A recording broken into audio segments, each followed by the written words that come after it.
Hello, this is Steve, your YouTube English teacher, with our second video in our series of how to impress examiners with good C1 grammar, advanced grammar.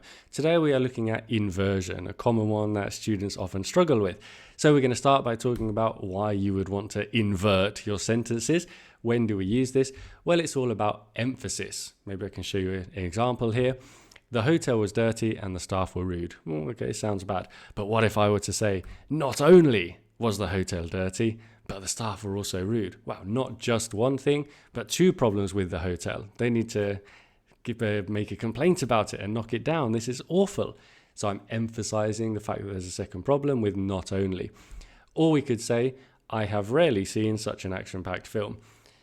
Which is fine, you're saying it's an action-packed film, but what about rarely have I seen such an action-packed film? By placing rarely at the start of the sentence, we're emphasizing how unusual it is, and then, as I said, emphasizing it to make it more impressive. And because of this, again, sort of negative sounding inverted phrase, we invert our verb and subject, which is the next point. I'm telling you this is good for C1, but how do you do it? Well, let's get into the how to use it, the formula for using it. As you can see, there's a list of common inversion phrases that are all sort of negative sounding phrases, no sooner, barely.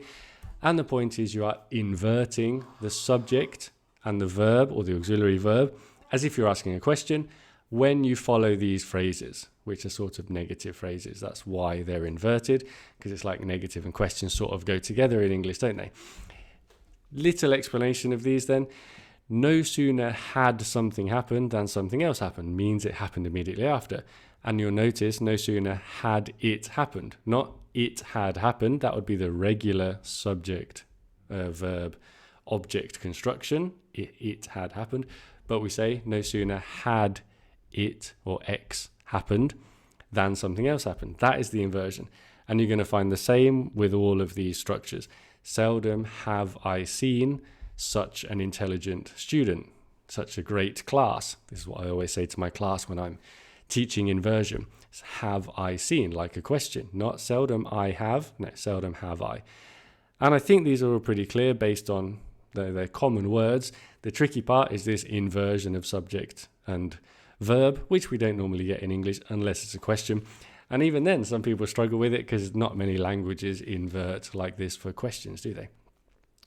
So that's how we use it. Let's get into some more examples. When might we use the inversion? Well, in lots of writing types, but especially I think you could use it in a review because like we said, we are emphasizing maybe good or bad or unusual parts of something. So when you are reviewing a product or an experience or a service, you can emphasize your feelings on it by inverting a sentence. We have got 4 regular sentences here. Your job is to pause the video and take a few minutes to really be careful with these because you have to be pretty careful with your verbs and your subjects and the tenses and the persons to make sure they still make sense, and try and write inverted sentences expressing the same ideas. You have paused the video, and now we're going to explain what could be possible answers for these using the clues in the sentence, using the structures that you took notes on from the previous slide. Of course, you're all taking notes watching these videos.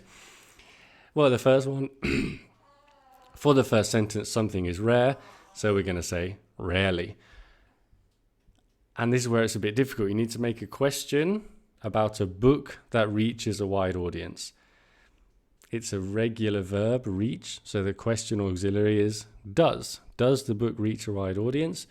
Rarely or seldom does such a challenging book reach a wide audience. Be careful, this needs to be reach, not reaches, because does is already conjugated, and we conjugate the auxiliary verb, don't we? Like, well, you know how to do that. You must play, not he must plays. That doesn't make sense, does it? Right, our second one. Under any circumstances, or I will never. There's 2 possibilities here. I'm making you solve problems independently. Under no circumstances will I ever eat.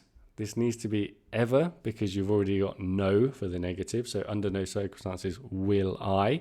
That's the inverted part. Or you could say never again will I eat at this restaurant under any circumstances. For number 3, we have 2 things. So we're going to be using not only but also. Not only is the new show fun, but it's also thought-provoking.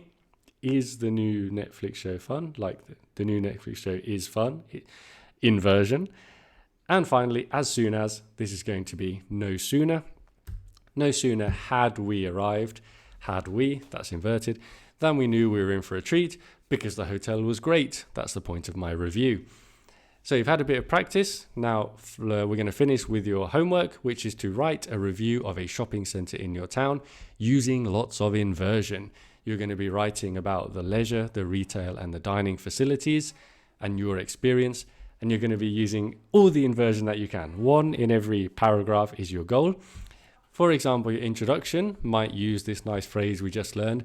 Little did I know that the shopping centre had such a wide variety of, I'm making this up as you can see, but you get what I mean. Little did I know. That makes sense for an introduction when you're introducing something to review. For our first paragraph talking about leisure, well, we might say you went to the cinema in the shopping centre, and seldom will you find such a wide selection of movies in a shopping centre. They had French art house movies and Japanese manga with subtitles and so on. Then we could talk about the dining, where never before have you seen so many restaurants, such a, again, wide range of international and so on and so on. And in our conclusion, we might go with not only does the shopping centre provide a great shopping experience, but also, and not only does it provide, notice the inversion. That is a point to understand that, to be able to confidently use it in your own C1 writing. Hope that was useful. Thank you. Goodbye.